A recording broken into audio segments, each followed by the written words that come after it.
दिलजीत पाजी ऐसे ही पूछ रहे हैं आपसे कि आपका तो देश विदेश में पूरा नाम हो गया, प्रख्यात हो गए आप। हम जानना चाहेंगे कि आपका बचपन कैसा था? ठीक ठाक ही थी सर बचपन में। कोई ऐसे मैं बहुत ज़्यादा पढ़ाई लिखाई में ज़्यादा होशियार नहीं था।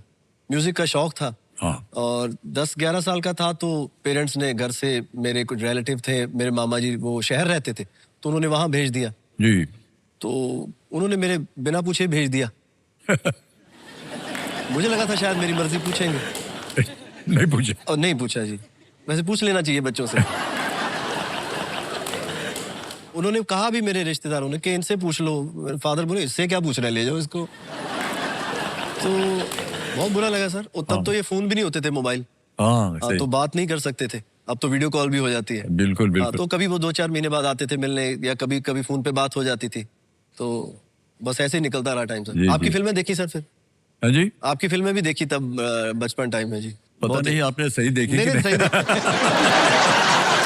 बहुत एंजॉय किया सर, बहुत जी। एंजॉय किया। तब दूरदर्शन था सर। तब जी हाँ, जी हाँ, जी। दूरदर्शन पे फिल्में आया करती थी। जी जी। तो जब आपकी फिल्में आती थी, धर्मेंद्र सर की फिल्में आती तो बड़ा जी। खुश होता था, क्योंकि लड़ाई झगड़ा होता था उसमें। हाँ जी। हाँ, ये। वो मुझे बहुत अच्छा लगता था जी। जी। कभी राजेश खन्ना सर की फिल्म आती थी, फिर वो थोड़ा सैड फिल्म होती थी जी। हाँ वो फिर मैं सैड हो जाता था। तो मुझे तब पता नहीं था कि ये मतलब एक्टिंग और कलाकार ये क्या होता। हमारे तो बस अगर किसी ने मार धाड़ कर दी तो ओके हो गया। ओके, हो गया काम। एक सर आपकी मुझे फिल्म इसमें अच्छी नहीं लगी सर। कौन सी? सर उसमें आप गुड़ बेचते हैं सर। हाँ, सौदागर फिल्म है। सौदागर थी तो। मुझे वो उन्होंने अनाउंस किया अमिताभ बच्चन की फिल्म आ रही है, उसके बाद सर आप गुड़ बेचते रहे उसमें। और कोई लड़ाई झगड़ा नहीं हुआ। वो मुझे उस अब फिल्म बहुत, अब मैंने देखी, बहुत अच्छी पिक्चर है। जी जी जी। बचपन में नहीं अच्छी लगी। सर माफी चाहता हूँ मैं, गलती हो गई हम पे।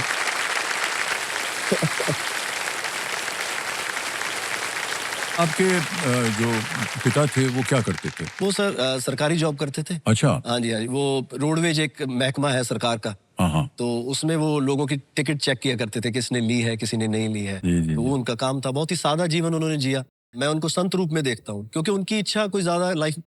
हमारी तभी प्रॉब्लम स्टार्ट होती है जब हम इच्छाएं हमारी बढ़ जाती हैं। जी जी तो उनकी लाइफ में कोई इच्छा थी ही नहीं। एक साइकिल और खाने के लिए उनको आम पसंद थे। जी तो जी। उन्होंने मुझे कहा था, बेटा तुम्हें खाने को रोटी मिलेगी, रहने को घर मिलेगा, बाकी तू जिंदगी में जो करना चाहे वो तू खुद कर सकता है। वाह, तो क्या बात। मतलब इससे ज्यादा और कोई क्या कर सकता है जी। मैं तो उनको बहुत प्यार करता हूँ। वाह, क्या बात।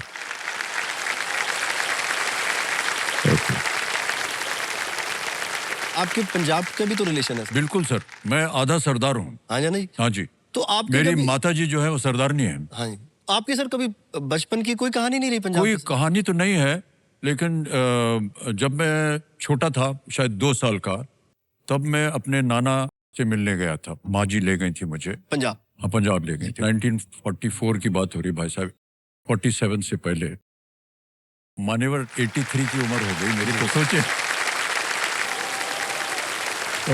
वाह वाह। तो मेरी माता जी तेज कौर सूरी उनका नाम, खजान सिंह सूरी मेरे नाना का नाम, अमर कौर सोडी मेरी नानी का नाम। अरे वाह। और आपको तो मालूम है कि सोडिया का जो परिवार है वो आनंदपुर साहब गुरुद्वारे के जो प्रचारक रहे, उनसे उनका संबंध रहा है।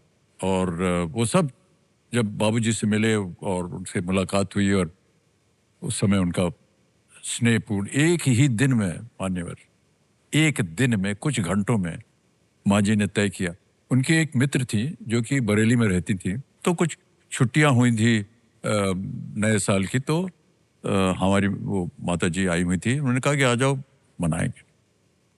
बाबूजी कवि थे और काफी उनका नाम था, लेकिन उनके घर में और उनके आसपास, स्वयं उनके साथ भी बहुत सारी दुर्घटनाएं हो गई, और वो निराश रहते थे ज्यादातर। और वो झांसी आए हुए थे पास में कहीं, कोई कवि सम्मेलन में जाते थे, 200-400 रुपया मिल जाता था।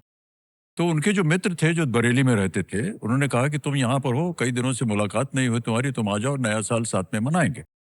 तो बाबूजी वहाँ चले गए। तो रात को, जैसे हमारे पुराने ज़माने में ऐसे होता था कि जब खाना पीना हो जाता था तो लोग बैठते थे और लोग बाबूजी से कहते, बाबूजी आप कुछ अपना सुनाए। सुना दीजिए जी। कविता वविता। तो जैसे ही वो सुनाना शुरू किया, उनके जो मित्र थे उन्होंने अपनी पत्नी से कहा, अरे वो तेजी आई हुई है, उसको भी बुला लो। तो बाबूजी के आप आत्मकथा में कभी पढ़िए, वो वर्णन क्या था। कह रहे ये नाम हमने पहली बार अपनी जिंदगी में सुना सुना। और पूरा उनका वर्णन है, कैसे वो दिखती थी, क्या कपड़े पहने थे उन्होंने।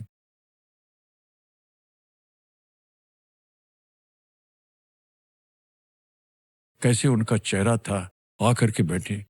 और बाबूजी ने एक कविता सुनाना शुरू किया जो कि थोड़ी सी दुख भरी थी।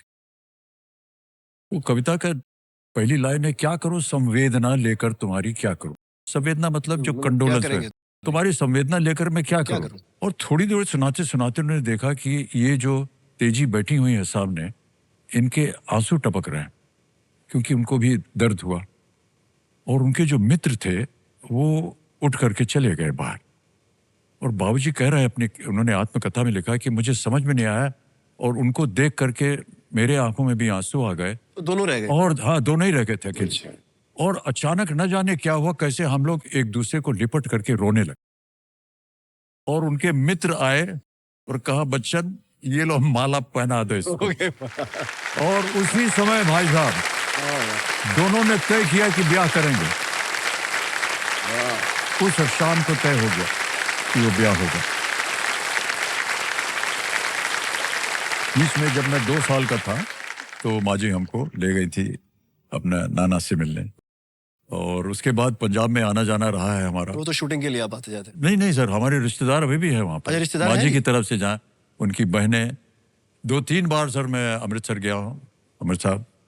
और वहाँ पर वहाँ के नहा करके हमने अपने आप को स्वच्छ किया है कई बार। माँ जी ले गई थी हमें वहाँ और वहाँ की वाणी सुनी है, ये सब किया है।